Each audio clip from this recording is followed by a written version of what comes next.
Hey, the Texans don't make the schedule. Hard work, hard work, hard work, hard work, hard work, work. There you go.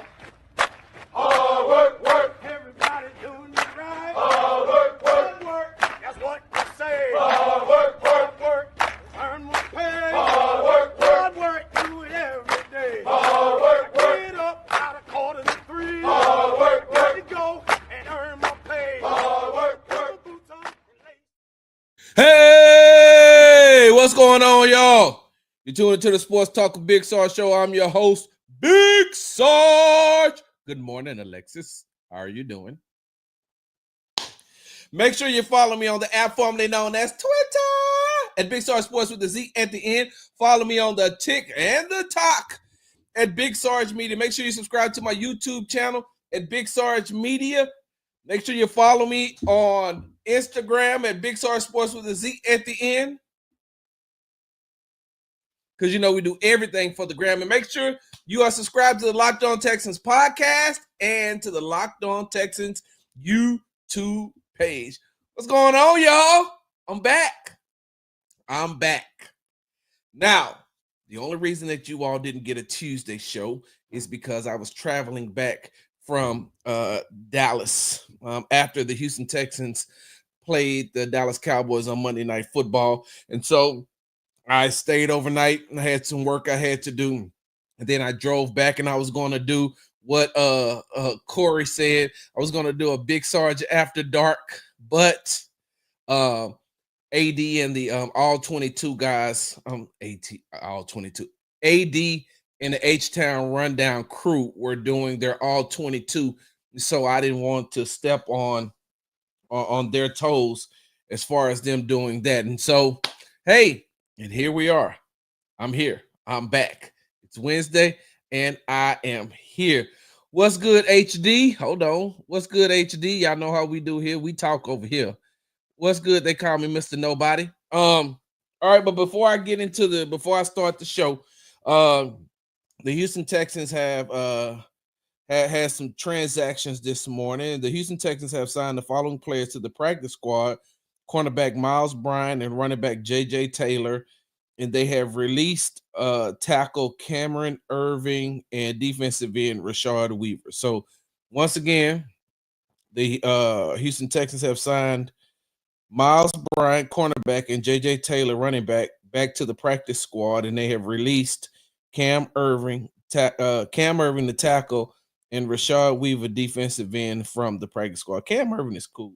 We were having a conversation the other day after the on Saturday after the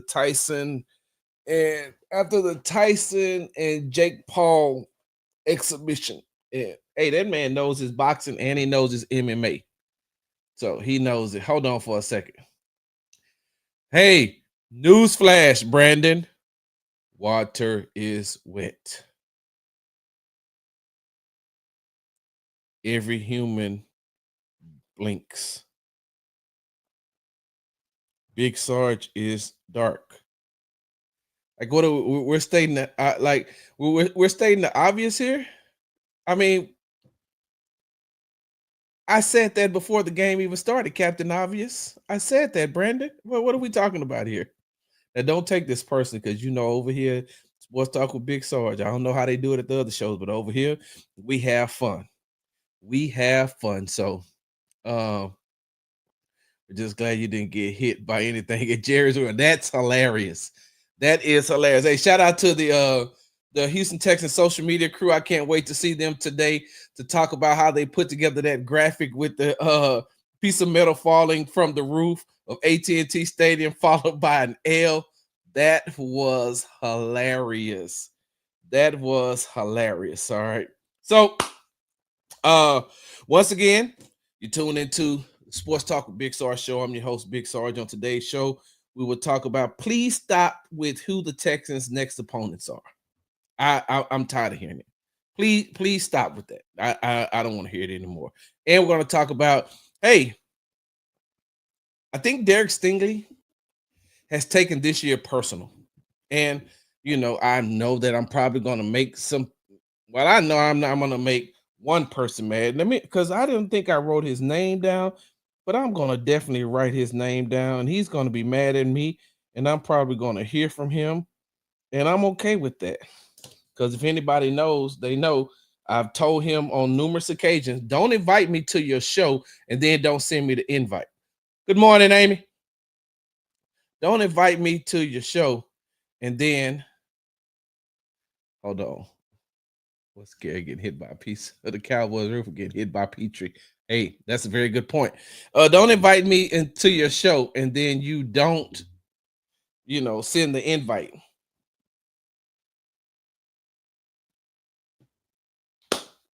Hey, all right. Before I get this show started, I got to ask you all a question, right? Y'all know we be talking about things before we start talking about sports. And I love the fact when on the YouTube, when the YouTube stream comes out, when the video comes out, how these people go back and say, Texans talk starts at 12:41. I don't care. I don't care. I honestly and truly don't care. Texans talk starts at 15:41. Why are you doing that? Some people might want to hear what we talk about before we talk about the Texans or before we talk about the Rockets or before we talk about sports in general. Some people may want to hear that. Good morning. So stop with the Texans talk at 10:20. Texans talk starts at 10:21. Know what I put up under there? Ha ha ha ha ha ha ha ha ha. Because it's hilarious. It's funny. And that lets me know that a lot of the people who put those comments, you're not a regular supporter of the Sports Talk with Big Sarge show. Watch more. Subscribe first and then watch more. Y'all, pretty soon, y'all finna see let me see, right? Wait, hold on. Over this way. There's gonna be a sponsor somewhere. I'm gonna have a sponsorship logo somewhere up in here. Just letting y'all know that early. All right, so before we get into sports talk, I got a question, right? Because so I'm friends with my very first girlfriend in my entire I'm sorry, not in my entire life. My very first girlfriend that I had in Houston. Like you know what? Let me take that back. The very first person I fell in love with, me and her are friends on Facebook. Now, we totally moved past that phase of our lives. We was in high school. That was high school. I was in love. My nose was wide open. I loved her. I loved it her, right? And so, I mean, of course, that was back in the 80s. So that was back in the 80s. We're in 2024 now. Hold on. I gotta stop for good morning, everybody except Sarge. I'm sorry. Y'all, Corey has an issue with me not showing him attention. I'm sorry. And let me put it in my killer cow voice. Hey, good morning, Corey. How are you doing? Were you doing okay this morning? How was your morning? Now I know that it isn't 11:30 yet, so you haven't had your wings. So I know you haven't been to Walmart, which I can't understand. Do you get there early and just walk around? I bet you've been there so much. Them people, they probably offered you a job as a greeter, right? Hey, Corey, how's it going? You come in here a lot. Why don't you just stand at the door and be like, hey, welcome to Walmart. Let me see that receipt before you go out there. I'm just doing my job. All right, now you got 3 big reds in there. You got some water at the bottom. I see you got some dishwashing liquid. You got some detergent. You got some, you know what? I like using them Bounty paper towels too because they just get up everything. I'm talking about with them Bounty paper towels. And next thing you know, that Corey that had you standing at the front door for 7 minutes. You trying to get out the door and Corey want to talk. Ain't that how they do it? Ain't that what you be doing over at that special Walmart you go to get them wings? Good morning, Corey. I hope you're doing well this morning. All right, so the first young lady I ever fell in love with, right? First young lady I ever fell in love with is her and I are friends on Facebook, right? And like I said, she went on with her life. She a grandmother now. Congratulations. I ain't gonna say her name, but she know who she is. Congratulations. So wait, hold on. How long did you study for it? Cause then you went to a North Forest ISD school, right? And they don't even North Forest don't even exist anymore. So I know you studied. You was up all night studying for that test, weren't you? I digress. So today, right? You know how you get on social media and you scroll and you scroll and you scroll, you scroll. And so I seen the post that she put up saying happy birthday to her oldest son. And I was like, oh man, happy birthday to your oldest. Oh my God. I started having PTSD, which brought me to this question. What is the worst you've ever been done by an ex, right? Now, I got some stories, right? I got some stories about some things that's been done to me by my exes. I got some stories. Now, don't get me wrong. I'm pretty sure I'm part of their story as well. I digress. So I'm looking, right? Looking. And then I see her say, happy birthday to her oldest son, which took me back to the time. Let me tell y'all what this young lady did to me. Goodness gracious, Lord knows I love this girl, even though I had two side girlfriends. Look, Lord knows that I love this woman, even though I was flirting with women at my job. But look, that's neither here nor there. I love this woman, right? I love this young lady. I love did her, right? Hey, look, if I could put on a Drake instrumental, I definitely would, but the YouTube wouldn't let me because I don't own the rights to that music. I love this woman. Y'all, let me tell y'all what she did to me. Hey, Corey, this our therapy. Look, this is the group chat therapy session, right? Let me tell y'all what this woman did to me, what this young lady did to me. So I stayed on the southwest side, right? She stayed on the south side. I stayed on the southwest side. I went to Sharpstown High School. She went to Sterling. So those of you all who are familiar with Houston, you know that that's two totally different sides of Houston, right? And so most people don't understand this, and most people don't realize this is that you could be in Houston and still be in a long distance relationship. Yeah, you could be in the city of Houston and still be in a long distance relationship. So I was in a long distance relationship with it. I met her. We talking, y'all. I promise y'all we're gonna get to some Texans talk.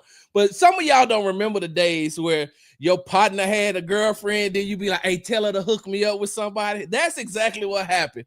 My partner Charles was dating her best friend. And I was like, hey, you got any friends? And she's like, yeah, I got a friend for you. And then next thing you know, me and the friend start talking on the phone, and we talked and we talked and we talked. Then we got into a relationship, and it was a good thing because come to find out, she lived right around the corner from my cousin. So when I would go see my cousin, I would also get a chance to see my girlfriend.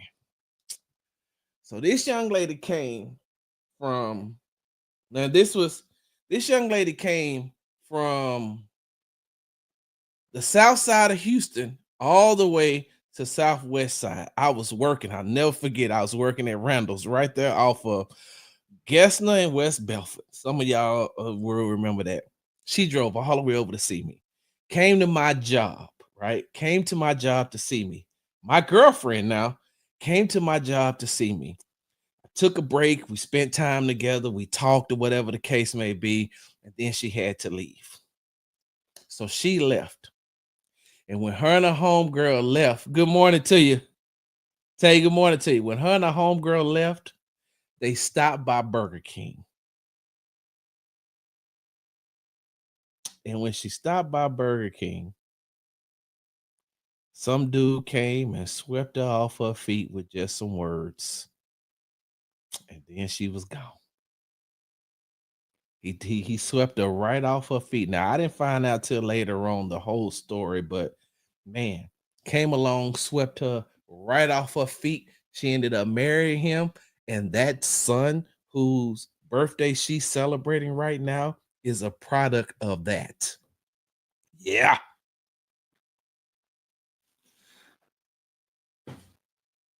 My girlfriend at the time went and met met another. You know what? I don't know. He may have been. My girlfriend at the time left my job from seeing me, went to the Burger King, gave another dude her number, and then ended up dating him, marrying him, and having a child by him. Yeah. Who he's celebrating his birthday today. When I seen that, I was like, oh man, happy birthday. Oh shit. Now I got PTSD. I'm good though. I moved past it. Hey, one day I'll tell you how. We'll talk about that another time. This ain't the time nor the place. Hey, Corey, what I tell you, Corey? What I tell you? Hey, 2025, man. I'm bringing back Buzzed and Petty. I'm bringing back Attention to Orders. I'm bringing back Screaming on the Inside. Like there will be a Big Sarge After Dark live show, and I don't care if it's just 12 people on it.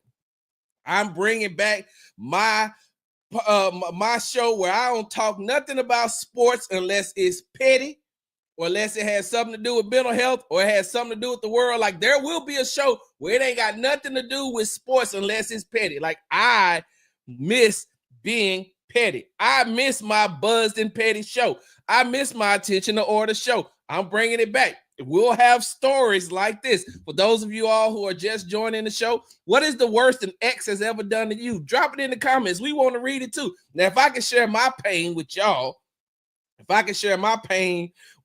man, that thing hurt my heart. Every time I think about it, it hurts. Hey, but that wasn't my, that ain't what the Lord had planned for me, because I am married to a beautiful woman who loves me to death, who I love to death. And as soon as I get off this podcast, I'm going to call her at work and bother her, because that's just what I do. Most husbands do that, right? Y'all bother y'all wives at work, right? She never bothers me while I'm at work. She never bothers me. But me, hey, what you doing? Oh, working? Cool. Hey, did you see that TikTok that I sent you? Like, oh, wait, hold on. You got to go to Instagram and see what I sent you. So drop whatever the worst your ex has done to you. I just told y'all that mine left me, met another dude, married another dude, had a baby by another dude. Then they got divorced. Wait, hold on. Oh, ex-fiance slept. Wait, hold on. Your ex-fiance slept with your best friend? That's what you saying, Texas Tangents? Your fiance that's one thing. Fiance, she wasn't my fiance. She was just my high school girlfriend. That was it. He ghosted one day. Within 5 days of getting ghosted, he got married. Wait, hold on. Wait, whoa. He ghosted you one day, Alexis, and then 5 days of him ghosting you, he got married? What? No way. Wait. Whoa. Sheesh. Hey, hell, I might as well have gotten ghosted. Like, how you go after leaving your boyfriend, and you go and you meet somebody else? You just seen me.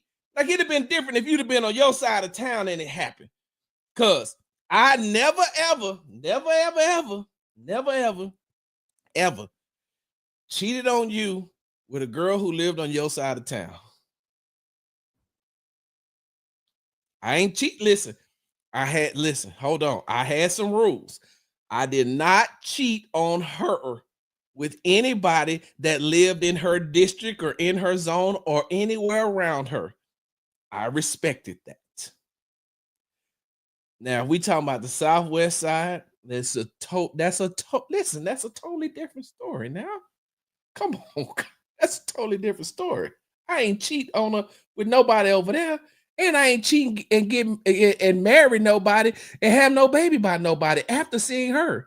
See, that's where like I would have respected the game if she'd have cheated on me with somebody like on her side of town. If she'd have cheated on me with somebody on her side of town, cool. I could have respected that. But you just left from seeing me, went to go see some and met somebody else, and then got married and had a baby by her. Ooh, I know, right? Rich boy, I know, right? Hey man, but this look, we just starting off the show. We just now getting started. We just getting started. It wasn't a wedding, it was an all-white party. Wow. Oh, I need 2 hours for my story. No, I know your story. Your story, Amy, I know. Ooh, and I'm gonna tell that one day using different characters. You know how they be doing on them shows? The part of Victor Newman will be played by Jesse Waters today. Oh man, hold on. Sorry, you're such an ethical cheater, right? Hey, Rich boy, you gotta have like, look. Back then, I had some morals and some ethics when I was doing the dirt. What was? Exactly. All right. Once again, you tuned to the Sports Talk with Big Sarge show. I'm your host, Big Sarge. Let's go ahead and get this thing going. Now, listen, this is the first time I've been able to talk to you Texans fans since they put that ass whooping on the Dallas Cowboys. And I was there and I watched it. And I said, yeah, you deserved it. Listen, some of y'all want to know why I'm not more upset as a fan that the Texans beat the Cowboys, because I'm one of them realistic fans. I'm not one of them fans that thinks that the Cowboys are going to go to the Super Bowl every year. I think I said this at the end of last season after the playoff game, and Jerry Jones decided to keep Mike McCarthy and had the mindset that he was going to re-sign Dak Prescott. What I tell y'all, this is the worst thing ever for a Dallas Cowboys fan. Now, you got some of them out there, oh, man, Mike McCarthy's going to come back and get it together. He's won 12 games 3 years in a row. I don't give a damn about that. I need some playoff success. I don't care. I don't care how many regular season games that Jerry Jones and Mike McCarthy have won together. I don't care about the regular season. I care about the second season, which is the playoffs. And all them wins that the Dallas Cowboys had, I set my ass right there in Jerry's world and watch. Oh, hand over heart, because I don't like to use profanity. Hand over heart. I set my butt right there in Jerry's world and listen to it turn into Lambeau Stadium as them Packers fans was loud as you know what up in there as they was kicking the Dallas Cowboys butt up and down the field. And they had a terrible offense. And Mike McCarthy, you're supposed to be an offensive guru. Trash. Then you make Dak Prescott the highest paid quarterback in the NFL. Trash. You know what? I used to say that all the time, and I don't think I can say that no more because now, what's that dude name? Bubba Dub. He say trash all the time. I can't say trash no more. I used to say trash a lot, just like I used to. There's a lot of stuff that you know. I feel like I'm Little Richard in this game sometimes. People just take, and never give back. I digress. I could not take it anymore. I'm looking at them. I'm saying, bro, this team is going to hell in a handbasket. And now they're going to be financially cash strapped next year. They're going to be looking for a coach, and they're going to be looking to try to put this team together. And it's not going to do. It's not going to be anything. Nothing. So no. As I sat there and I watched the Houston Texans do exactly what they were supposed to do. What we discussed right here on the Sports Talk with Big Sarge show. What did we discuss? We said, hey, I knew it was going to happen. I've been saying for the past 2 years, as soon as the Houston Texans got C.J. Stroud and Will Anderson Jr., I said, they the best team in Texas. I said that last season. I said that this season, and probably 3 more seasons after this season, I'll be saying it again. The Dallas Cowboys need so much. Like what the Dallas Cowboys need is for Jerry Jones to call in a favor to Commissioner Roger Goodell And Roger Goodell said, all right, Jerry, I'm going to let you have 7 to 9 players off of other people's teams. You just pick. And whichever player you pick, they got to give them to you. That's the only way I can see that the Dallas Cowboys will ever be good again. Like, it's going to take multiple drafts. It's going to take multiple drafts, getting the right coach in there, getting rid of Dak Prescott in order for that team to ever turn it around. So, no, I was not upset. Not at all. I was not upset as a Dallas Cowboys fan. I say, hey, this is good for them. Listen, I'm not Micah Parsons and I'm not Trayvon Diggs, 2 players that I love for the Dallas Cowboys, that I love watching playing for the Dallas Cowboys, but I am not, I don't live in that fantasy land. Hey, what that song go by? What's his name? Oh my God, I was about to call him Jordan Lucas, but he's not Jordan Lucas. He's what's the dude name that came out of prison and then made that whole album that was really good, but then he got himself in trouble. The one who used to say, she got kids. God dang it, what's that artist's name? I could see his face. Anyway, remember the song that used to go, you live in Never Never Land, right next to Peter Pan? Not me, not Sarge. Sarge don't live in Never Never Land right next to Peter Pan. No. Yes, thank you, Broderick Brooks. Hold on. Oh, well, they call me Mr. Nobody. Thank you. Yes, Life Jennings sings Never. You live in Never Never Land right next to Peter Pan. Not Sarge. Hell no. Not when it comes to the Dallas Cowboys. No. I live in reality. So as I'm watching them play, the only thing that I was wondering is, hey, man, the Texans, can y'all put more points on them in the second half? Like, put more, like, you need to score touchdowns. You scored a touchdown, like you got a what they call a thick 6 from Derek Barnett. But I wanted to see I wanted to see CJ throw throw a touchdown. I wanted to see Joe Mixon. Like, I wanted to see the Houston Texans destroy the Dallas Cowboys so that I could come back and say, I told y'all. I told you. And I hope Jerry has another meltdown on the radio. I hope that Micah Parsons has a meltdown on his podcast. I'm talking about we're still a good team. Where? Madden? Who playing with y'all on Madden? Unless you could build a team. Like, maybe you could take some parts. Like, if you could take Diggs off the team and you off the team and CD Lamb off the team and then put them on another team, yeah, then you'll be okay. But other than that, no. So I thoroughly enjoyed watching, as a media member and as a fan, the Dallas Cowboys getting their butts kicked, because this is what they deserve. This is what Jerry Jones has come to. Jerry Jones don't care about nothing but making money for Jerry Jones. That's it. So why should I sit here and give all my support to a team? Now listen, I'm still a Dallas Cowboys fan. Don't get me wrong. I still am a Dallas Cowboys fan. I'm a fan of the team. I'm not a fan of everything else that surrounds that.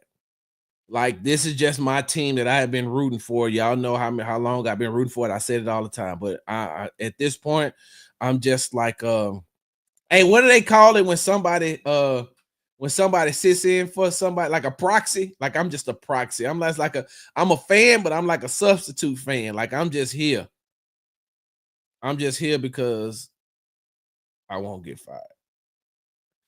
Which brings me to the point that I said that I was going to make on this show, right? So I said that please stop with the Texas next opponents, on who the Texas next opponents are, because there's a lot of people who are saying now, oh man, the Texans, they're only going to look good because they got 3 cupcakes coming up, and that's before they played the Dallas Cowboys, and now they have to play the Tennessee Titans. What's going on, Frank? Now they played the Dallas Cowboys. Now they play the Tennessee Titans, and then they play the Jacksonville Jaguars. 3 teams that are pretty much cupcakes. 3 teams that have horrible records and should have new head coaches by the end of the year. 3 teams that are talent deficient. 3 teams that look terrible. And so, you got some people out here, media members included. Oh, Playing these next three teams don't impress me. That doesn't mean anything to me. Hey, look, the Texans don't make their schedule. The NFL schedules are made years and years out. Like they're already like for the next 3 to 5 years, the schedule is already made, and all they do is go in and tinker with the dates and the times so they can fulfill the television obligations, so they can fulfill the obligation to the home fans and the obligations to the away fans. So these schedules are already made out. I told you all this before on this show. I'll say it again. Hey, look, Roger Goodell doesn't go in and look at the doesn't go in and look at the at the standings and say, all right, we're halfway through the season. Okay, everybody that's under 500, you're gonna play each other. Everybody that's over 500, you're gonna play each other, and then you're gonna see what the records are at the end, and then we'll make the playoff schedule. No, it's not how that happens.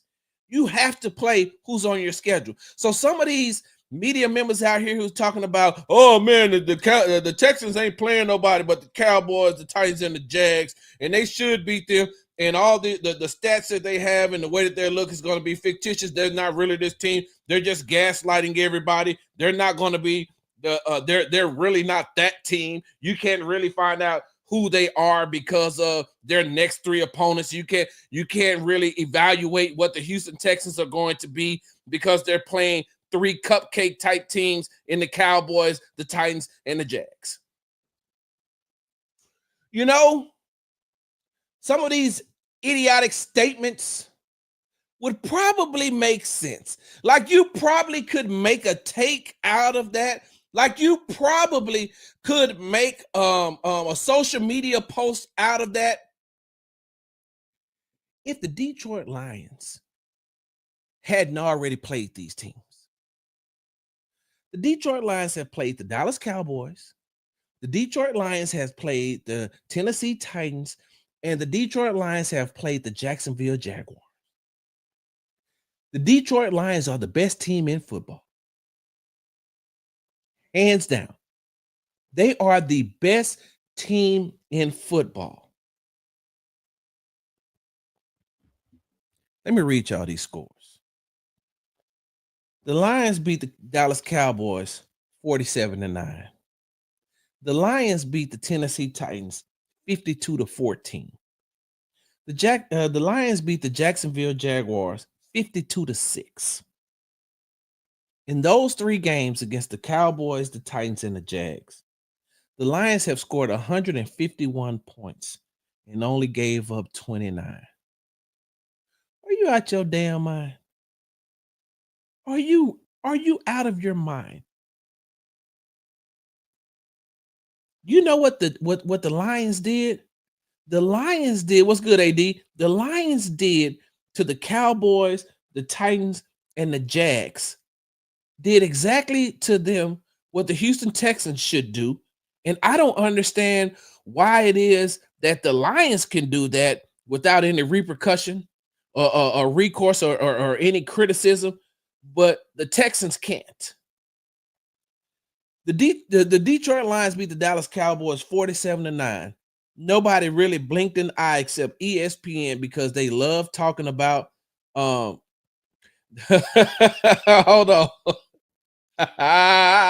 Right, AD. The only people that really blinked an eye was ESPN because they love talking about the Dallas Cowboys. They love it. Stephen A. Smith loves it. But they beat the Cowboys. The Detroit Lions beat the Cowboys 47-9. So some of you local media members who are talking about, well, I mean, we really don't know who the Texans are because they only won, they won 34-10.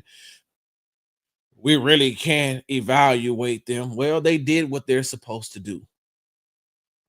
I'm going to read you all these scores one more time. The Detroit Lions beat these three teams. The Dallas Cowboys 47-9. The Tennessee Titans 52-14. The Jacksonville Jaguars 52-6. The Houston Texans play those three teams in that order.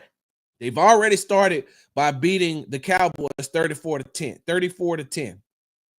They need to put up at least 40 on the Tennessee Titans, and they need to put up at least 40 on the Jacksonville Jaguars so they can go into the bye week having something the last 3 weeks of seeing what works. So as they come out and they got to play the Miami Dolphins and they got to play the Kansas City Chiefs and they got to play the Baltimore Ravens, you want them going in on a good note and in a rhythm. You want them to break out of the funk that they've been in. You want that. So I don't understand how the Dallas Cowboys, how the Houston Texans are getting criticized for beating the Dallas Cowboys and saying they're really not a good team when the Detroit Lions did the exact same thing. They've outscored those three teams 151-29, and nothing was said. And that's the best team in football. Nothing was said. So I get it. Some of you all y'all waddle in that misery muck. Y'all waddle in that misery mud. You don't know how to come out of that. You love being in that mud, in that misery mud, right? So you always have to be miserable. You always have to say something negative. You always have to say something that's unpositive. How about that? Get mad at D'Amico Ryans because he said, hey, can we talk about some positives? Yeah, we know the negative. Can we talk about some positives? And now, with these next 3 games, there's nothing positive that's going to come out of the Houston Texans. Nothing positive going to come out for the Houston Texans if they win these 3 games. So if that's the case, you don't think that nothing came out positive by the Detroit Lions beating these 3 teams and beating them convincingly. The Houston Texans should have put up more points on the Dallas Cowboys, especially at Jerry's World, because they give up a lot of points at Jerry's World. That 34 points, if you want to criticize something, that wasn't enough. That wasn't enough points. If you want to criticize something about that game, talk about how the defensive backs need to be on the jug machine so they could have had way more interceptions. They should have blown the Dallas Cowboys out by more. They should blow out the Tennessee Titans by a lot. They should blow out the Jacksonville Jaguars by a lot. Because we seen if the best team in football and the Detroit Lions can do it, then how come the Texans can't do it? The same team that had that best team in football on the ropes 23-7 at halftime. Now, we know how that game ended up. We know that the Houston Texans did not score in the second half, and so that's something that they have to learn. But on the flip side, if it's good enough for the best team in football, how come it's not good enough for the Houston Texans? Why are we complaining about the schedule? Not we, because I ain't French. I ain't French. I'm from Texas. I ain't French. I'm from Houston, Texas. So maybe I need to rephrase that. Why are y'all, not all of y'all, some of y'all, the majority of y'all complaining about the schedule? As if the Houston Texans put the schedule together, as if the Houston Texans said, well, by the time we get to this part of the season, these 3 teams should be under 500. The part of the schedule where they're playing the 3 teams that the 3 teams that the Detroit Lions has played. It's crazy. Let me put up some of these comments. Houston Texans preached a good eulogy on Monday. They surely did. It ain't the Texans' fault that the Titans and Jags suck. Don't sleep on Tennessee's defense. I know that Tennessee has a good defense. I know that. But if the Lions can put up 52 on them, then CJ should have a breakout game against them and at least be able to put up 40. With Nico coming back, getting more snaps, not being on a snap count, with him getting more involved in the offense, with Tank getting more involved in the offense. Yes, they might have an interior line. You know, the interior part of that line is going to have their hands full with the Tennessee Titans defensive line. But that don't mean that CJ shouldn't eat them up in the pass game. And you still should be able to get Joe Mixon 100+ yards and at least 2 touchdowns. The only difference that I seen between the Houston Texans offense and the Detroit Lions offense is coordinators. Now, don't get me wrong. Of course, we know CJ is head and shoulders above Jerry Goff, but that's the only difference. If Ben Johnson was calling the plays for the Houston Texans, it'd be totally different. Now, with that being said, because I know we like to come on here and we criticize Bobby Slowick a lot. We do. I understand that. We do. We criticize him a lot. Some of you all don't like his offensive play calling. I don't like the sequencing of his plays. I think that the sequencing is all off. Now, some of that changed this past week, this past game against the Dallas Cowboys, and that's partly due to the fact that Nico was back and they had the running game going. But there's a play, and if you go to my social media page, if you go to Big Sarge Sports with a Z at the end on X, the app formerly known as Twitter, I put up a video this morning, and it was the 26-yard play to Tank Dell. And if you look at that play, CJ's in a 7-step drop, right? Now we know that CJ hasn't been able to get in a seven-step drop and be comfortable. Hell, he ain't even been able to get in a 3-step drop on some plays and be comfortable. But on this play, CJ dropped back seven. He had a 7-step drop. He did the 7 steps, and when he got there, he got comfortable because he seen everything in front of him and he still had the time. And if you look at that play, that's one of those long developing plays, of course. But you look at that play and you see Tank come and do that, like that little drag route across the middle, and he's wide open. Now, if CJ can't hit him, you had Mechie going over there, headed towards the sideline and kind of like towards the flats a little bit. And if he can't hit him, standing in front of him wide open is Dalton Schultz, wide open. So if everything would have collapsed, he could have just dumped it down in the middle and let Dalton go. But CJ had enough time. CJ had enough time to be able to survey the field. And that's something that he hasn't been able to do a lot this season. So with that being said, I think that when you go back and you look and you criticize Bobby's play calling, you can say, well, if he doesn't have the protection, Bobby, you got to call quicker plays until he's able to get the protection. But on the flip side of that, in that 5-step, 7-step drop, when you're looking, when CJ on that play, it looked like rookie year CJ. Because in his rookie year, CJ did have time. And when CJ has the time, he will pick any defense apart. Any defense. Any defense. He will pick them apart. All he need is some time. We seen what him not having enough time has done to his game a little bit. And so hopefully the way that he played, he didn't throw any touchdown passes this game, but what you seen was him getting back into rhythm. And so I expect him to have 2 or 3 passing touchdowns to 2 or 3 passing touchdowns this game. But I love that play, and I love the fact that he was able to have that time, to have the protection from the offensive line, and for him to be able to see the field. Because now, if he's able to see the field, Nico wasn't in on that play, I don't think. Nico wasn't in on that play. Hold on, y'all. You know what? Y'all know how we do here on Sports Talk with Big Sarge. Let me just pull it up. Let me see. Let me see.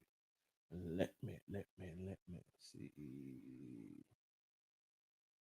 Let me go to my page, y'all. Give me 1 second, y'all. I'm gonna go to my page and pull this play up. And then what is going on over here? All right, let me see. Here we go. All right. Give me a second, y'all. I'm about to share my screen.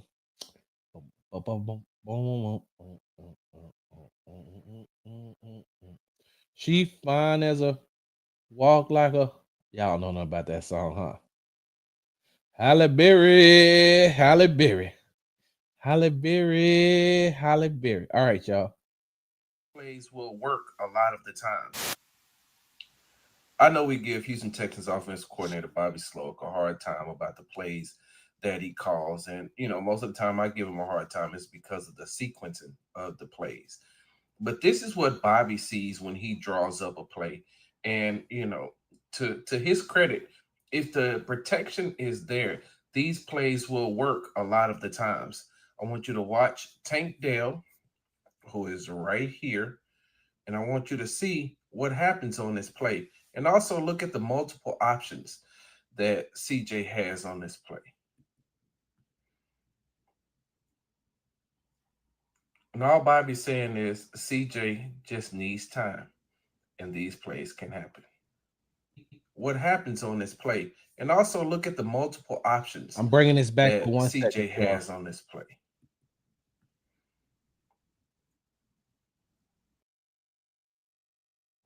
And all Joe Mixon in the flats. You see how wide open Dalton Schultz is. You see how open Mechie is. You see how open Mechie is. You see how open Tank Dell is, and who he passed the ball Bobby to, saying because he took the top off of it. So yeah, so that's what I'm saying. Bobby calls the plays. He sees the plays and he calls them up. He doesn't draw them up and say, "Well, he's not going to have enough time." This is what he does. So as I digress, hey man, let's just stop talking about the schedule and just move on. Whoever the Houston Texans play is who they have to play. All right, let me see what we got going on up here. Let me jump into these comments right quick before I move on. CJ sure has been real cryptic with what's going on in the locker room. Seems like he keeps referring to players still not buying in. Ooh, what do you mean by that, D Skills? Elaborate for me, please. Sloak is definitely feeling the pressure to do better, of course. Corey Bennett, they're good, but I think CJ rights the ship in the next 2 weeks. 70%, 14 touchdowns, 0 interception versus AFC South in his career. And that's talking about going up against the Titans and the Jags. Big Sarge, do you know where I can purchase some cheap tickets for this weekend's game against the what, Frank? Hey, hit me up on social media. I think I may know a place that has some. And I think I know some people who might be selling their tickets or either giving them away. All right, D Skills elaborates. Even after the Dallas game, when he talked to ESPN, he said something like everyone needs to buy in and do what they are told, then we'll be all right. I need to see that D Skills. I don't understand what that means. And I don't want to speculate because my speculations be a little bit different because when I can't just speculate from just being Sarge. I just can't speculate from being myself because when I start speculating, people think that there's an underlying there's an underlying meaning or motive because I do have access to the players and the coaches. And so I don't want to speculate. So I'm going to have to see the context in which he said these things in. And then I'll be able to elaborate a little bit more. So like I said, I didn't see that. He's been hinting at people not buying in and executing correctly all season. I think they've all been hinting at that though, but I don't know what he actually said. I just felt that his go-to comment, not really thinking people aren't necessarily buying in, but I don't know. Yeah, I mean, it's going to be like, hey, look, like she said, interesting. All right, moving on because I will be over at NRG Stadium today for practice. Hopefully we'll get a chance to see who's back. This is the first practice since since the Monday night game as they prepare to play the Tennessee Titans at NRG this week. So I'll get a chance to see who's there, who's not. I'll make sure that I report that to you all. We talked to Coach D'Amico Ryans today. It'll be the first time and see what he thinks about what he saw on film after reviewing the game against the Cowboys. We'll get a chance to talk to what's today? Wednesday. So we'll probably get a chance. I think we're talking to CJ Stroud, and then we'll get a chance to talk in the locker room. All right, so before I start talking about Derek Stingley Jr., I need to bring something back.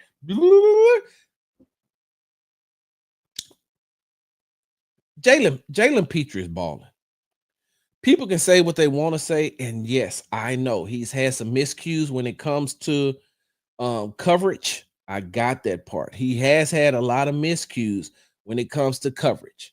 And in his defense, some of these players he ain't supposed to be matched up on, but because he does play the game and he does give it his all, he gets matched up on some of these players that you just be like, Jesus Christ. Getting matched up against Devontae Adams is a hard, like you gotta be Derek Stingley Jr. or Patrick Surtain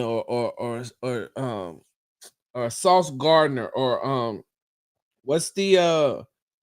what's the name of the defensive back that used to play for the Kansas City Chiefs? I think he plays on the Titans now. I think the Titans picked him up, but then I think that the Chargers have a really good cornerback. Who else has I think that whatchamacallit still has a good cornerback as well.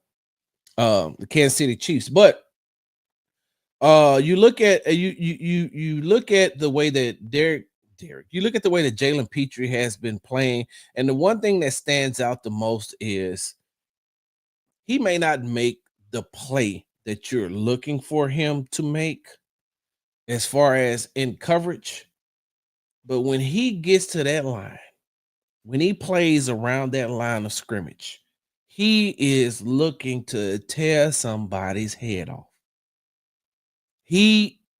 Outside, I'm gonna put it like this. There's only been a couple of safeties. There's only been a couple of safeties in this game that I've watched who loves contact like Jalen Petrie. Like, I watched Steve Atwater. I know he loved contact. I watched Ronnie Lott. He loved contact. Troy Polamalu loved contact. What's the guy's name that used to play? Darren Woodson loved contact. Like, there's some safeties who play safety and cornerback who just loves contact. And people always look at me crazy when I say this about Jalen Petrie. And he still has a long career. If he stays healthy, he still has a long way to go before he reaches what this young man that I'm about to say, the name I'm about to compare him to, he has a long way to go in his career if he can stay healthy before he can match this guy. But when you look at Jalen Petrie, for me, Jalen Petrie plays like Troy Polamalu, former Pittsburgh Steelers. Troy Polamalu could come downhill and he will inflict his force up on anybody. And let me say pause before somebody try to turn that the wrong way. Like he will impose his will on any player, any offensive player. He'd come downhill and make sure that he let them know, hey, I'm here all day. I am here all day. This is gonna be a long game for you if they allow me to keep coming down the hill like this and hitting you like this. Now in coverage, he wasn't the best.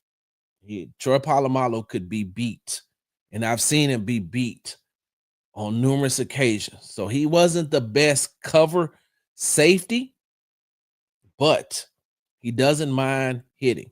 You know who else I feel is like this, and some of y'all may laugh at me when I say this, but because I watched him play and I watched him play in person, Justin Reed. Justin Reed don't mind hitting either. He's one of them ones, he doesn't mind hitting. And he isn't the best cover safety either. He's better than Petrie. But he's a very good safety that's going to last long in this league. And so I'm saying all that because, of course, we watched. We know that. What's good? We know that Jalen Petrie plays the cornerback, the slot cornerback position now, and they move him to safety. He plays some safety against the Dallas Cowboys, but that's who Jalen Petrie reminds me of. Not only is he getting the smoke, though, not only is he causing the smoke What Jalen Petrie is doing is causing turnovers. Like, he's causing turnovers. Like, let's go back to Monday night's game in the thick six when Derek Barnett scored on that fumble play. Derek Barnett came around the corner, strip, sack, fumble. Tyler Guyton picked the ball back up. Jalen Petrie took the ball right back. I don't think that people really recognize exactly what Jalen Petrie did on that play. Jalen Petrie could have just tackled Tyler Guyton. He could have just tackled him. He intentionally and purposefully hit him exactly where he was holding the ball. Saying that, hey, look, either you're going to hold on to it or you're going to give it up. You're going to hold on to it or you're going to give it up.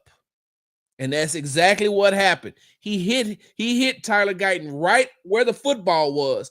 Bam, gave the ball up. Here we go. That one play where it was him and Aziz had that hit on the wide receiver, and then they called him for, what do they call him for? Not targeting, but they called personal foul for the hit that he made, which was really a good hit. But what he's being known as around the league is somebody who will hit you. Somebody who will hit you. So before I even talk about Derek Stingley Jr., I've got to talk about the way that Jalen Petrie has been playing. And I think that that's going to come in handy. The way that he's playing is going to come in handy, especially in the playoffs when these teams who love to run is just going to do a lot of running. And if you got him, he's almost like he not like he is another linebacker. And here's the funny thing about it that a lot of people are not recognizing either, because, well, he can't stay healthy. Jimmy Ward likes to hit too.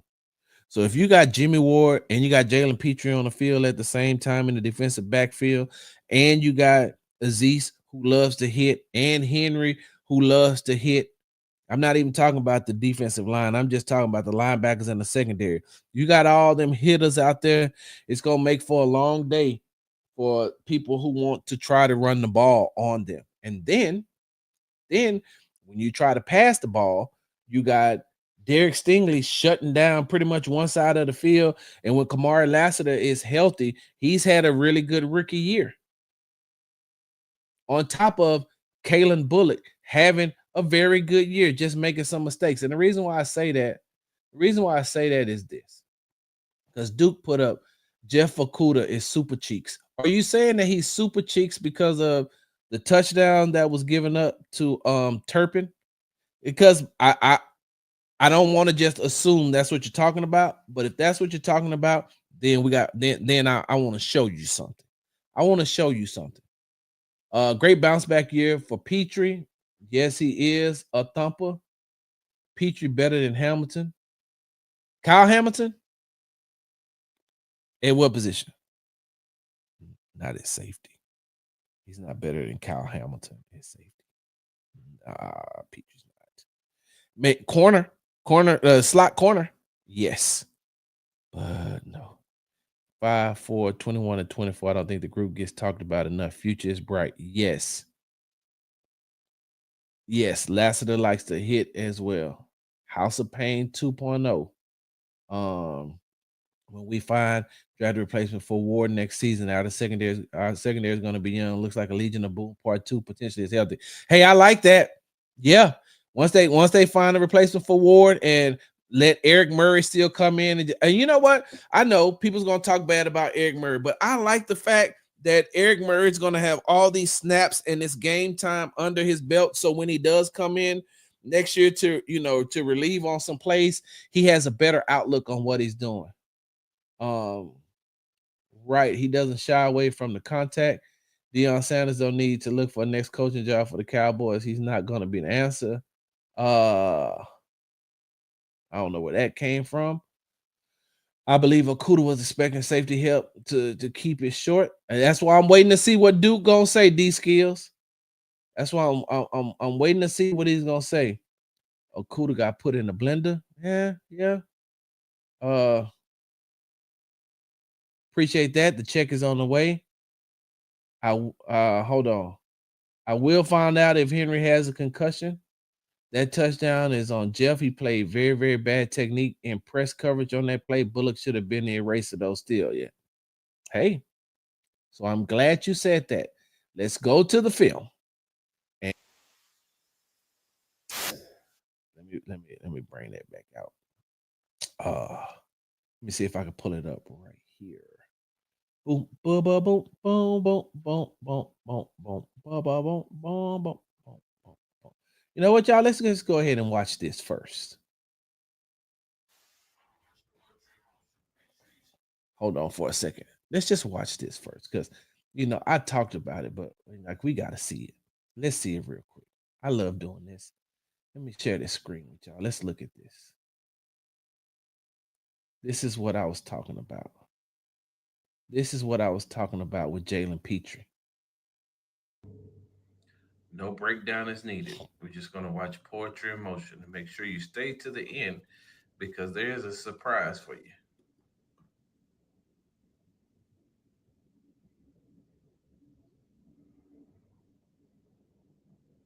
Boom.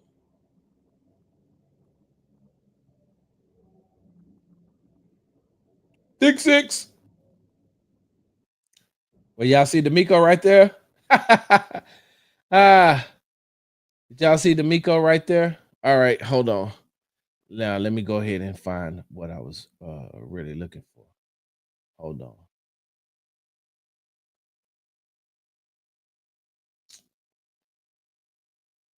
That was a very heads up play by John Mechie. All right, here we go. All right, so what I'm about to show is the Bullock. What the hell is going on? Yeah. So for those of you all who are talking about Jeff Okudah, of course, Jeff Okudah got beat off the line, but this is also on Kalen Bullock as well. Hold on, I got to share the screen one more time, y'all. Let me share this screen. Go share. One thing that stood out on this play. So this is 3rd and 10, and this is the touchdown play by Turpin right here in the slot as he beats Jeff Okudah. But the one thing that stood out on this play, and that Azeez Al-Shaair talked to rookie safety who's right here, Kalen Bullock, about, is taking the angles. And we've seen sometimes this year that Kalen Bullock, the rookie, has taken some bad angles, but that's just something he's going to learn going forward as far as his NFL career is concerned, when you see these different types of looks. And I know that although the Texans are running too high safety right here, Jalen Petrie is going to come down and help double on CeeDee Lamb, because this is a third down and 10 play. So if you watch what happens,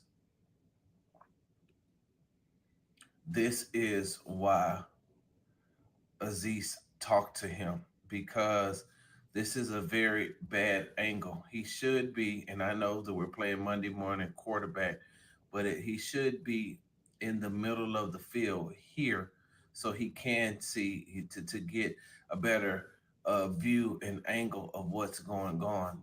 And that's why it leads to this. If you go back and you look, the angle that he's taking, and I don't even know why he's taking that type of angle or coming down that way when the receiver is going this way. And like I said, this is an issue that he has had throughout the season, but he's a rookie. He's going to learn. And that's why he's having to retreat that way.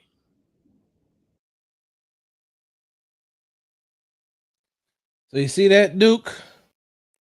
So you see that? That's what I'm saying.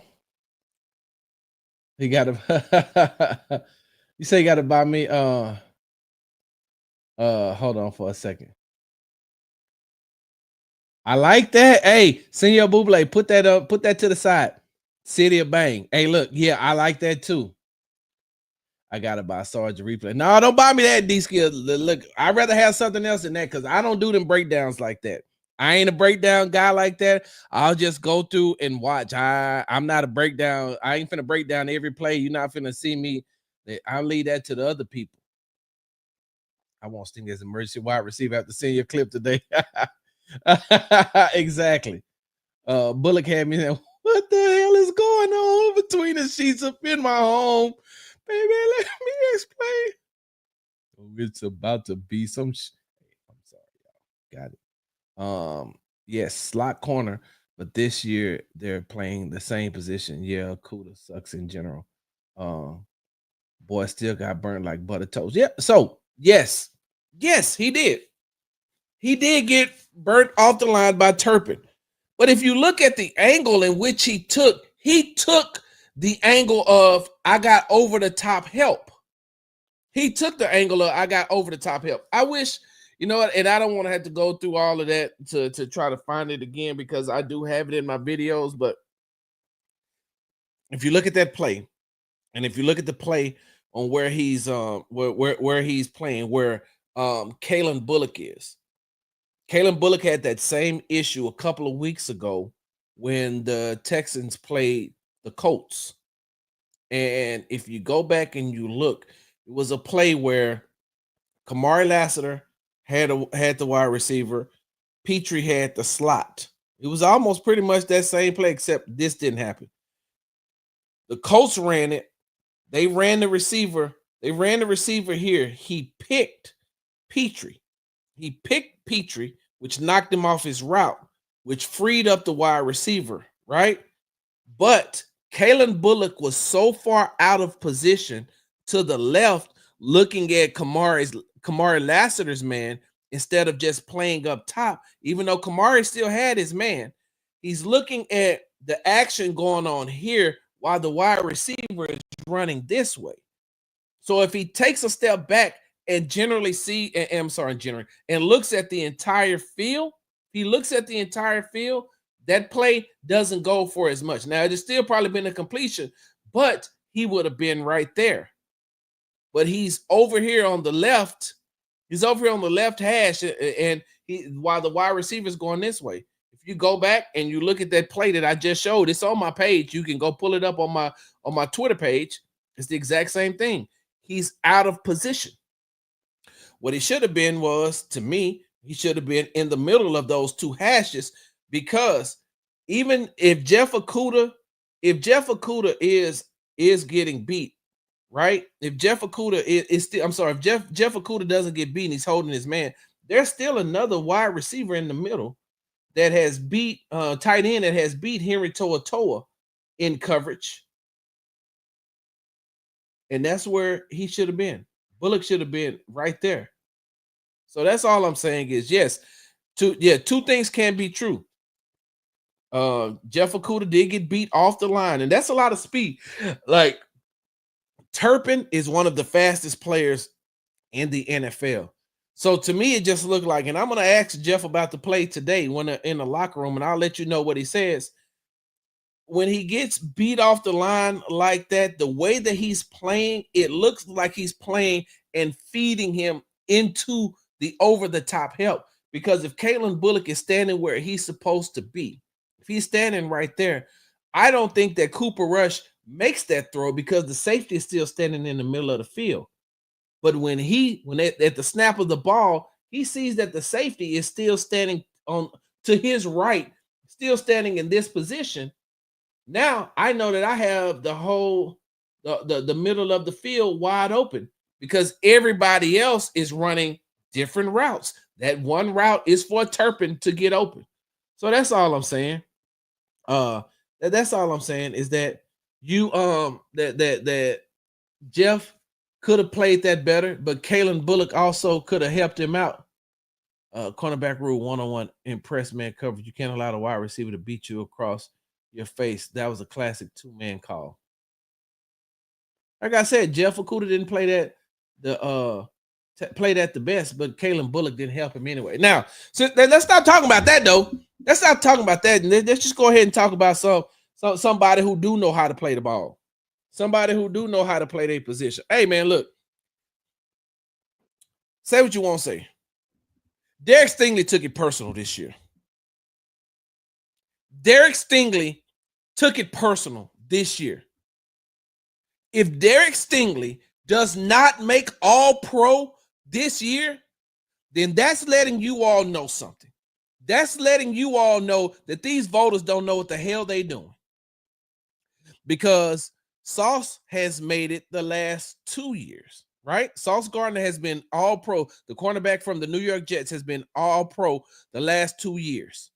The season that Derek Stingley is having, going up against the wide receivers that he's going up against and the way that he's performing, look, I know he's gave up a touchdown. Sometimes, he's gotten beat on plays, of course.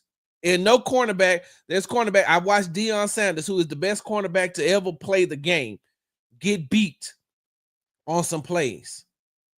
But for the most part, for the majority, Derek Stingley is shutting down entire sides of the field. He's getting better. And now you see what a healthy Derek Stingley can do. All Derek Stingley has to do is play and be on the field. He just has to stay healthy and be on the field. And you see what he can do. And that's what I mean by, like, I think he took it personal because everybody kept saying, oh, well, maybe Derek Stingley wasn't worth the pick. Maybe Sauce Gardner. Maybe because Derek Stingley went third, right? Sting went third and Sauce Gardner went fourth, correct? Corey, I got that right? Corey 80, I got that right? So I'm just saying, it's one of those things where I think that Derek Stingley looked at it and said, y'all think Sauce Gardner better than me?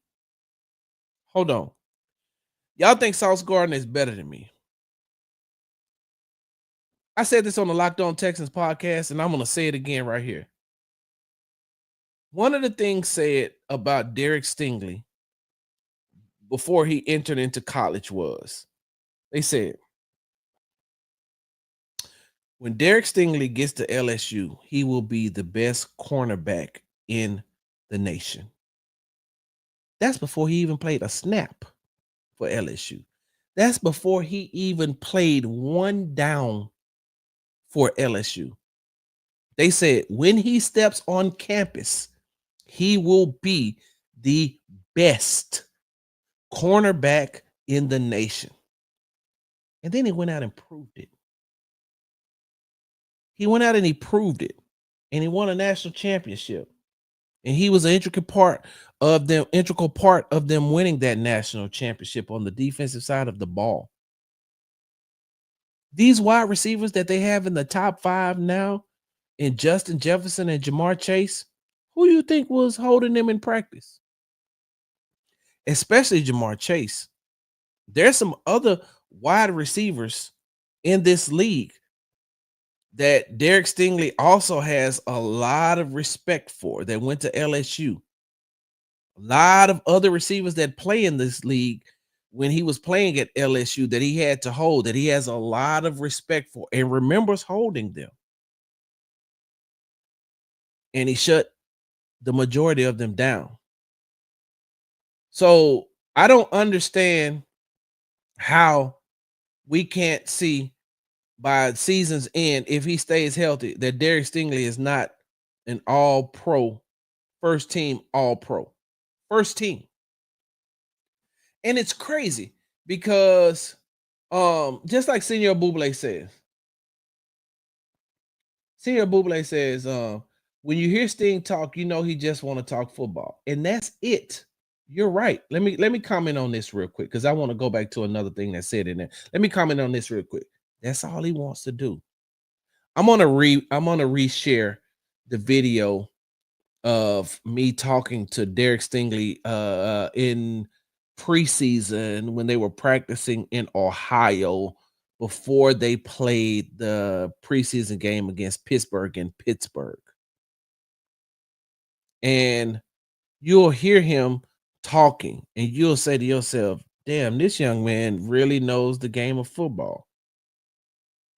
I remember talking to him at his locker, and we were talking about another wide receiver. And then he brought up when they played in, I think it was 2022, when they played the Las Vegas Raiders. And he said, Devontae Adams tried to do this move on me twice. And he told me the move. He said, he tried to do it on me twice. He said the first time he almost got away with it. The second time I knew exactly what he was going to do. Mind you now, we're in 2024. He's talking about a play, 2 plays from 2022. Like all Sting wants to do is just play football. And y'all remember when I said at the beginning of the show, I'm a side note for just a second. Y'all remember I said at the beginning of the show that I'm probably going to make somebody mad, and I'm cool with it. Y'all can clip this up. You can send it to him. I got much respect for him. He know I got much respect for him. I do. I got much respect for him. But you invited me on your show, and then you never sent me the invite. You know what's got that's made Stingley better this year? He has a really good young cornerback on the other side playing with him. Kamari Lassiter has pretty much the same mindset that Derek Stingley has. You know why they're so close? You know why they're so close? Because they're almost like the same person. I told y'all this before. Kamari Lassiter wears black forces because he wants to. He ain't forced to wear them. He wears them because he wants to wear them. And everybody knows the stereotype behind wearing black Air Force Ones, right? Y'all know that, right? If not, just go into X or Instagram or TikTok and just put in black Air Force Ones and then watch all of the videos that come up. Black Air Force Ones is always connected to violence. Violence. They say if you see somebody in some black Air Force Ones, they want violence. The all black Air Force Ones, they want violence, right? They choose violence. And that's exactly what Kamari Lassiter does. He chooses violence every play. So now with that being said,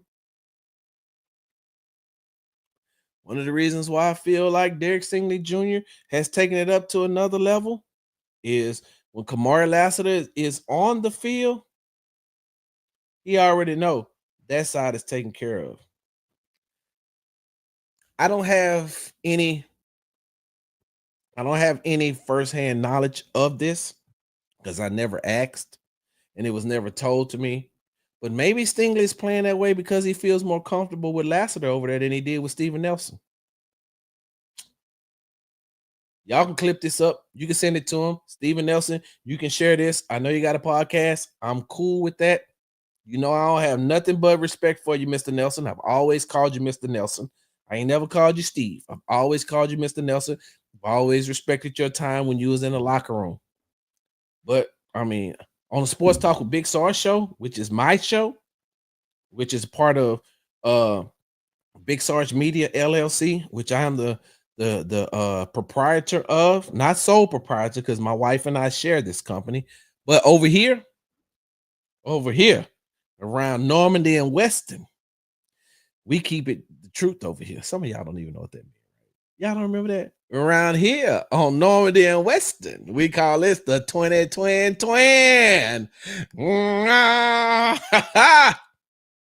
Maybe that's why. Maybe he has the confidence to know that playing on the other side, playing on the other side of him is a younger him. Steven Nelson wasn't. Now, don't get me wrong, Steven Nelson wasn't a bad cornerback. It's just that he is starting to get a little bit older. And now Stingley has somebody that he can help develop, that has the same mindset that he has, that plays the exact same way that he plays. Don't get me wrong, Kamari Lassiter is not the cover corner that Stingley is, but Stingley has taught him how to use that to his disadvantage. Hey, look, man, you may not be able to cover these number one wide receivers like I can. You can't. Stingley. So let me give y'all a little more insight about Stingley, because I do get a chance to talk to him a lot. Like, I don't want to say off the record, but off the record.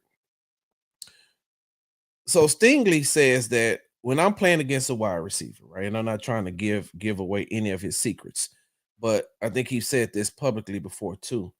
Stingley says, if I'm holding a wide receiver, I realize, he says, just like he said, like the wide receiver knows the route, the wide receiver knows when the ball is coming. He says, but I have an internal clock. I have an internal clock. So when I'm holding a wide receiver and I got to turn and I got to run with him, I'm counting down in my mind. And if he hasn't made any gestures or any moves to say that the ball is coming, I start to look back, because the ball should be coming. The ball should be coming out of his hand. If he can get the pass off, if the quarterback can get the pass off, the ball should be coming. Now I'm looking. Where is the ball? Where is the ball? And he plays like that. Yeah, he'll get beat on the underneath stuff, but he ain't really giving up no big plays. Like even that play against the at the end of the first half against the New England Patriots, where he got beat by Butte. I honestly and truly believe that Derek fell asleep over there and didn't think that that quarterback who's that rookie quarterback, Drake May. I don't think he thought that Drake May was going to actually throw at him, not with that much time left on the clock.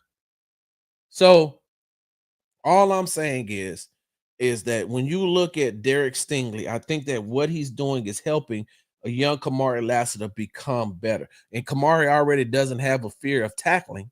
So that's what makes him that's where his advantage is. If you like, I'm putting it like this. Have y'all seen this new thing that they're doing now where they're saying where they're showing these fights in a phone booth? Like two people are literally having hand-to-hand combat, but in a closed space inside of a phone booth. Like that's violent. I would never ever want to do that. I would never want to get myself I would never want to get myself caught into a phone booth like that with somebody have to have hand-to-hand combat. Like that's a lot. That's how it is with Kamari Lassiter in between 5 to 7 to maybe 10 yards. In between that, it is like fighting in a phone booth with him. And he's determined to win. He ain't finna lose. He not finna lose. Now, you may be able to beat him if you got some speed and you're running a different route and you get off. He doesn't have bad speed, but he doesn't have Stingley speed. But that 5 to 7 yards, it's like fighting in a phone booth with Kamari Lassiter. I digress.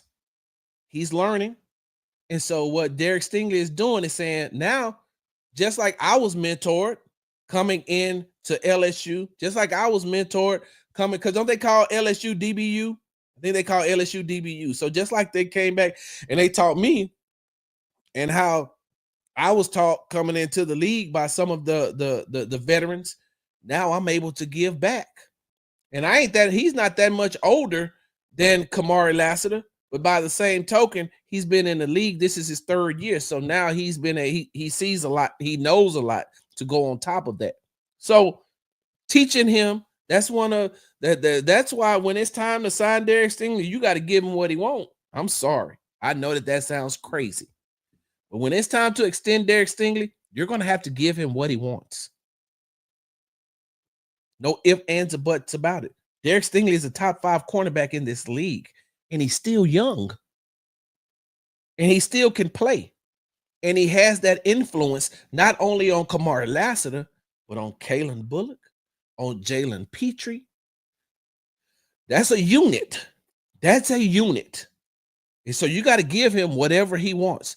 Now, getting back to what I want to talk about, Derek Stingley took it personal. And he watched as everybody praised Sauce Gardner. Everybody praised Sauce Gardner on how good he is. And he felt like he was left out of the conversation.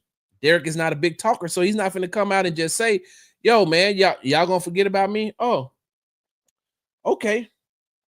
So I went back and I looked at last season, right? In 2023,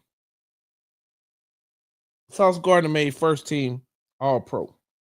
And I'm saying to myself, okay, there's a case that can be made because Derek Derek was injured and he didn't get a chance to play the entire season. I got that part.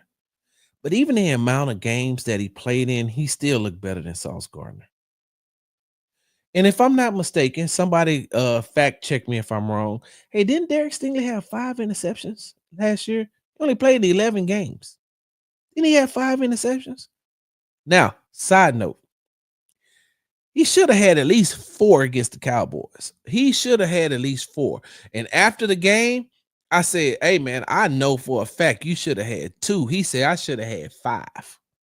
Now, I'm saying 4. He said, I should have had 5.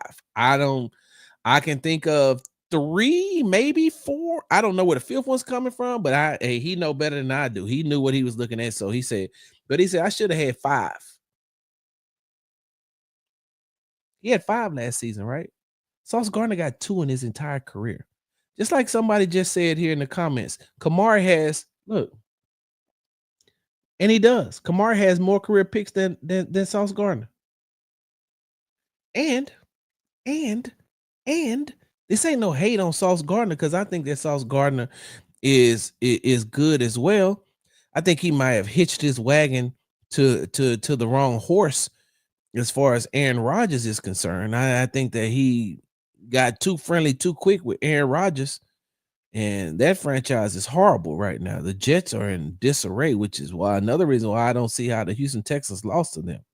But once again, I digress. They're also not letting Sauce be as handsy as he has been in the first 2 years in the league. They're not letting him be as handsy and as physical and as aggressive as he once was. Now, the aggression part is one thing, but being handsy is another. They're not allowing him to be that physical type cornerback that he's been, that's made him the all-pro the last 2 years, and that's why he's getting beat. Then you come out and you talk about tackling, and then you got to play the Colts. Then you don't look good as far as tackling is concerned. So I don't understand. I don't get it. All I'm saying is Derek Stingley should be first team all-pro. Point blank, period. All he has to do is stay healthy. First team all-pro. And now these next 2 games, I wouldn't be surprised if Derek Stingley doesn't have at least 1 or 2 interceptions in these next 2 games. Going up against the quarterbacks that he's going up against, he definitely should be able to have at least 2 in each game. And if he gets 2 in each game, then he solidified it. There aren't too many other people. There aren't too many people out there that play the cornerback position that is better than Derek Stingley Jr. I don't even know why they're going to have that conversation. He first team all-pro, Pro Bowler, everything. And he showed you that last season. The only thing was the injury bug bit him. And now he's saying, hey, look, I'm on the field. Now let me show y'all what I can do. Yeah, I know Steven Nelson going to be mad at me for that one. I'm cool with it. Hey, let me go ahead and look at some of these comments, because y'all know how we do it. Yes, you can, as long as you put in the work. Gotta put in the work, though. That just ain't my lane. I just pick out certain plays and then talk about them. Can we mention how the pass rush is looking without Will Anderson? When he gets back in the rotation, we're going to be a bigger problem. Yes. So when they get Will back, when they get Fadakasi back, you're going to see it's going to be different. I didn't like the pass rush in the first half of the Cowboys game. I'm just going to be honest with you. I did not, and I talked about that in the halftime spaces. I did not like that at all. Mr. LSU from the only D. Yep, I see you. Sting IQ is on another level. Yes, it is. The one thing we have to keep in mind is just how young this team is. Many are still learning the league. Exactly. Stingley should have had 3 picks in that game. 2 balls hit him in both hands. Still had a good game. Yep. Ahmad has been overrated. You don't get a cool name like Sauce with 2 picks. He's Ahmad. When you hear Sting talk, you know he just want to play football. He should have had 5 picks yesterday. Exactly. In my opinion, Sting is the best corner in the league when healthy. He is definitely slept on. Yep. Sting just won't get publicity because he's a Texan. National media seems like it hates covering our team unless it's about Stroud or D'Amico. They like Nico too, and they like Tank. Yeah, that duo is deadly. Talking about Lassiter and Stingley. Kamara is the best cornerback in this draft. Yeah. Yep. Uh, they should have allowed Stingley to travel in that Jets game like they did versus the Cowboys. They finally came to their senses as coaches. Yeah, that makes sense too. It's really a trio. Don't forget Bullock over the top. Call it a Bermuda Triangle. We don't call it the city of Bang. They got creases that reflects the history of violence. Oh, he talking about the black forces? Yes. If they got yeah, because he don't wear the like I've seen him wear the same ones. I ain't seen no new ones. Let me see. Ready to move on to Houston's ex-wife, the Tennessee Titans. Marriage been over, but the Texans have the best wife to Houston, Amy Adams. Still not over Bob and Hannah McNair. Hey, look. Hey, how do you pronounce that? Is that Deverick? Because I don't yeah, on here, y'all know I don't like to butcher names. Deverick. I'm gonna call you Mr. Grant until I can get some clarification. If Deverick is your name.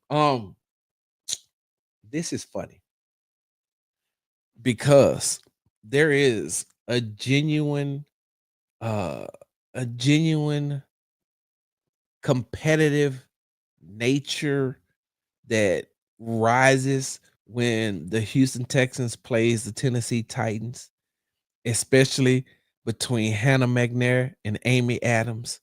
Like I don't like to use the word hate, so I'm not saying that they have a hate for each other, but there's a very high competitive spirit. Each one of them wants to win and wants to win in a very very compelling fashion, like almost to the point where they if like a win was blood, they want to see blood. Yeah. Yeah, that yeah, exactly. Uh it's the same front seat of cars. Yeah, yeah. What I'm talking about when I talked about Kamari Lassiter, and I said it's like fighting in a phone booth with him with in between 5 and 7 yards. Yeah, man. Oh, that look, that's dangerous, Mo Beasley. Trying to fight in the front seat of the car. I would never. LSU is DBU. They might be wired. Dizzy. You know what? You might have a case for that. Let me see. If I look at the wide receivers from LSU, uh Justin Jefferson, of course, he's the best wide receiver in the league right now. Jamar Chase is a top 5. Odell Beckham Jr. has been, before he got hurt, he was a very good wide receiver. Hey, you may, you may.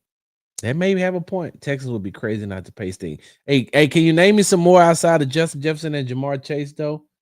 I'm not gonna put that Senior Boble. Now let's move to all right. Still give me a 40-point game. Okay. I seen a stat the other day. Sauce hasn't had an interception at 375. Oh wow. Oh wow. Uh, do you think they made an adjustment at guard this season, specifically with Juice? Hey Sarah, elaborate on that for me and let me know. Sarah, hey Sarah, you famous. I heard them talking about you on some other YouTube shows. I heard them call your name on another YouTube show, and I heard them call your name in the spaces yesterday. They said you was in 2 spaces at the same time. And Sarah, uh, in case you are the feds, I'm glad that you're my friend. Thank you. I appreciate that support. If you are the feds, my taxes and affairs are in order. Just please keep them off my back. Thank you. Mm, mm, mm, mm. Appreciate that. PS2 is looking good over there in Denver. Yeah, Patrick Surtain is a dog. Yeah. He is a dog. Sucks that they let Justin Reed walk. Sting and Reed would be crucial, especially this year with Lassiter. Hey, you know what? And I agree with that. That has a lot to do. So that was a David Culley, Lovey Smith type decision. Because they didn't like the way Justin Reed talked.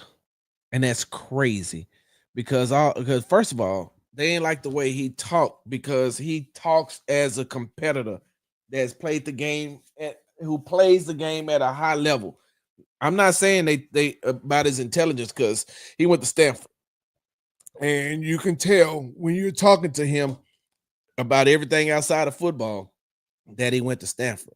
But when he's playing the game, like you got to remember now, when Justin Reed was at Stanford, he was going. This is when his brother Eric played at San Francisco. He was going to break down NFL tape. Like, he wasn't breaking down college tape. He was breaking down NFL tape. And so they didn't like the way that he was talking, especially Lovey Smith, who's an old school coach, and David Culley, who's just an old man. I digress. Ohio State is wide receiver you hands down. Uh-oh. Uh-oh. Uh-oh. All right. I mean, let's see. They had Olave. They got Smith and Jigba. Is that how you pronounce it? I don't want to butcher his name, but the wide receiver out of Seattle. They have Marvin Harrison Jr. Who else they had? They hey, I ain't gonna lie, it may be Ohio State. You know what? The good thing is I get to ask players who played at LSU, and I get to ask players who played at Ohio State. I'm not gonna ask CJ. And no, I'm gonna ask Cade.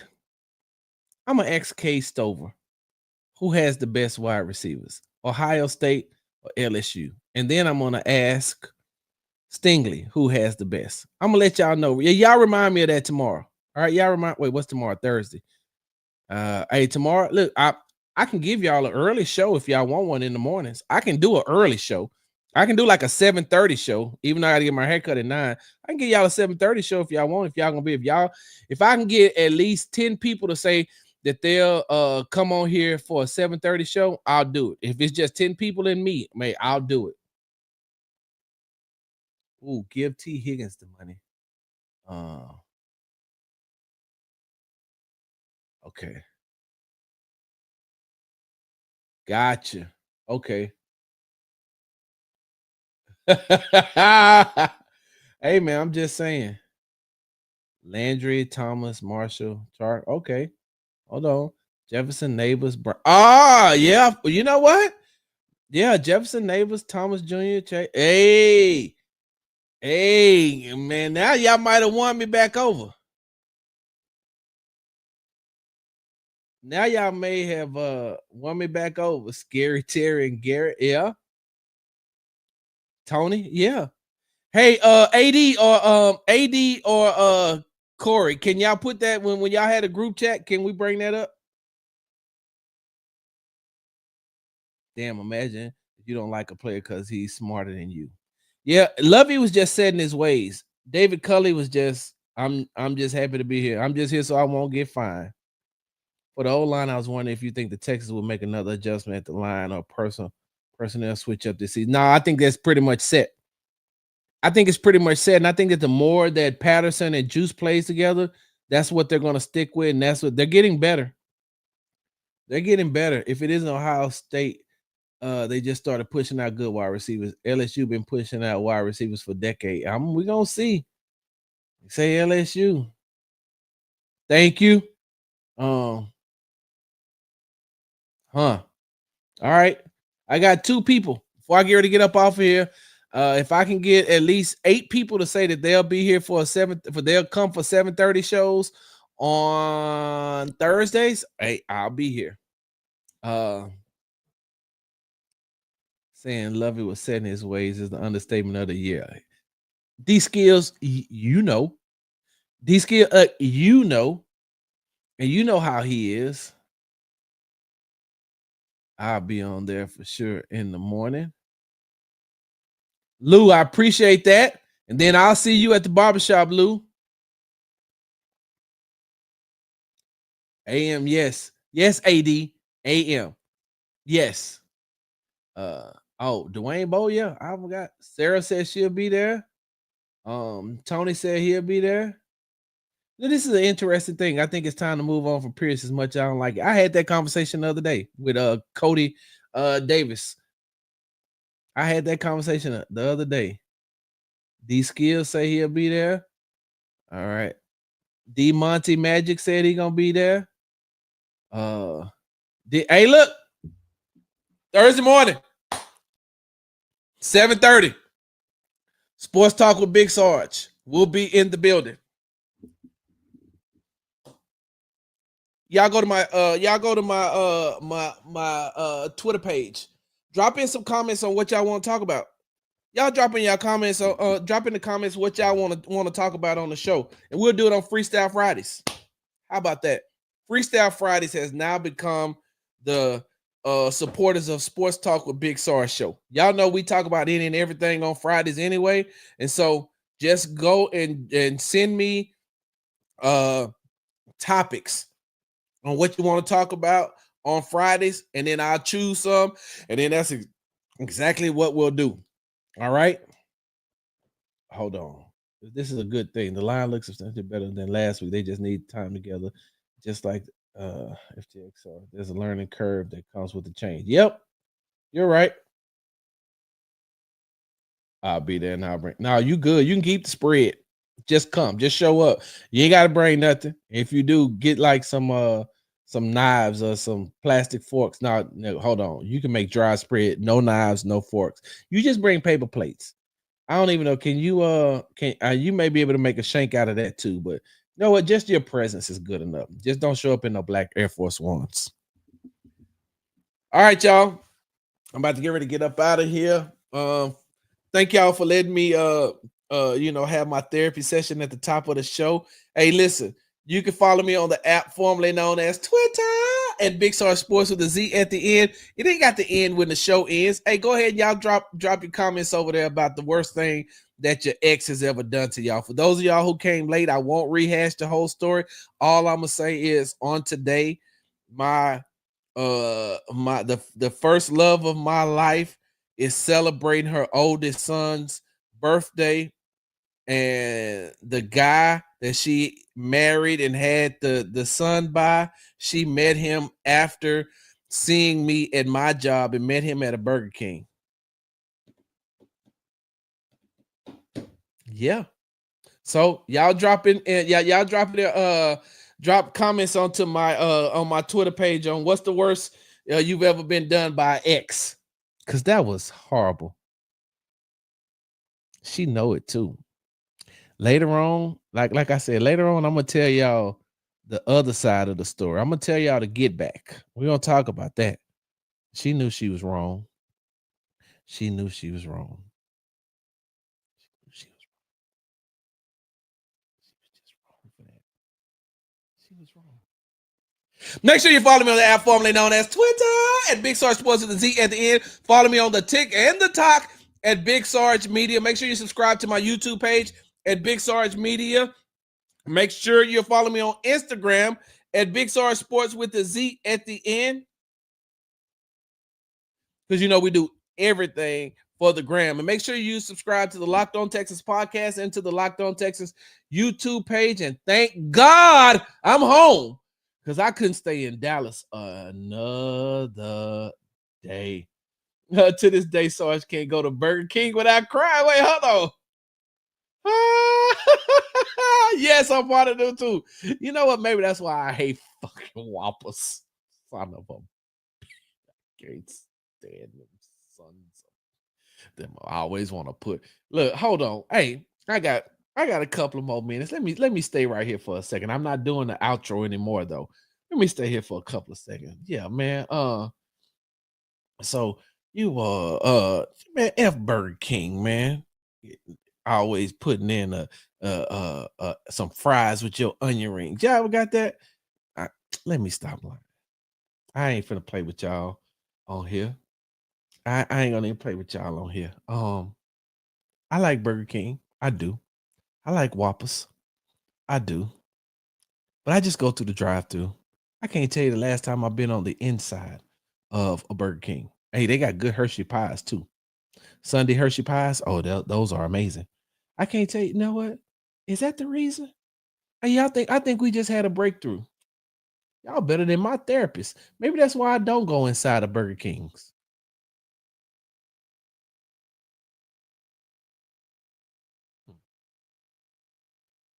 Big Sarge. I'm out. Hard work, hard work, hard work, hard work, hard work, work. There you go. Hard work, work. Everybody doing it right. Hard work, work, work. That's what you say. Hard work, work, work. Earn more pay. Hard work, work. Hard work. Do it every day. Hard work, work. Get up out of 2:45. Hard work, work. Ready to go and earn more pay. Hard work, work. Boots on and lace. Wait a minute.